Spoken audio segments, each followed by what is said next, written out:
The 101 Dalmatians by Dodie Smith. Read for you by Martin Jarvis.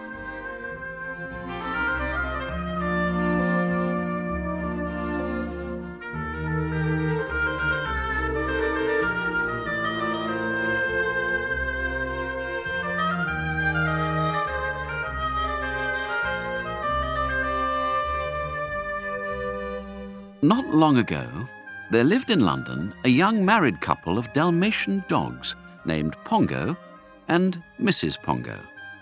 Mrs. had added Pongo's name to her own on their marriage, but was still called Mrs. by most people. They were lucky enough to own a young married couple of humans named Mr. and Mrs. Dearly, who were gentle, obedient, and unusually intelligent, almost canine at times. They understood quite a number of barks.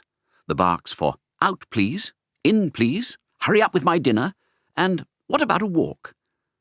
And even when they could not understand, they could often guess, if looked at soulfully or scratched by an eager paw. Like many other much-loved humans, they believed that they owned their dogs, instead of realizing that their dogs owned them.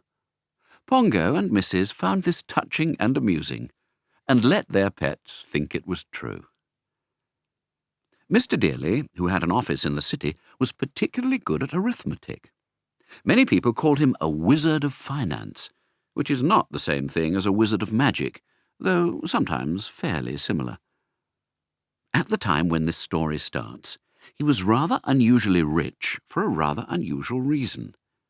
He had done the government a great service, something to do with getting rid of the national debt, and as a reward had been let off his income tax for life. Also, the government had lent him a small house on the outer circle of Regent's Park, just the right house for a man with a wife and dogs. Before their marriages, Mr. Dearly and Pongo had lived in a bachelor flat, where they were looked after by Mr. Dearly's old nurse, Nanny Butler. Mrs. Dearly and Mrs. had also lived in a bachelor flat. There are no such things as spinster flats, where they were looked after by Mrs. Dearly's old nurse, Nanny Cook.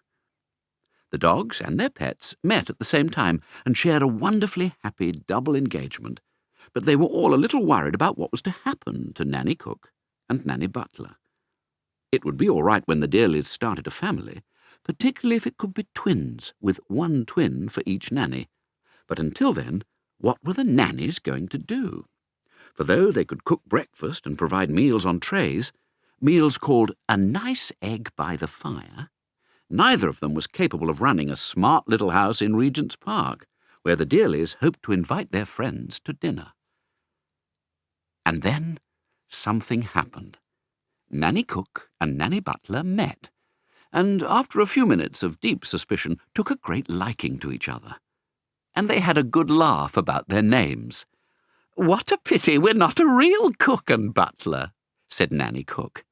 "Yes, that's what's needed now," said Nanny Butler.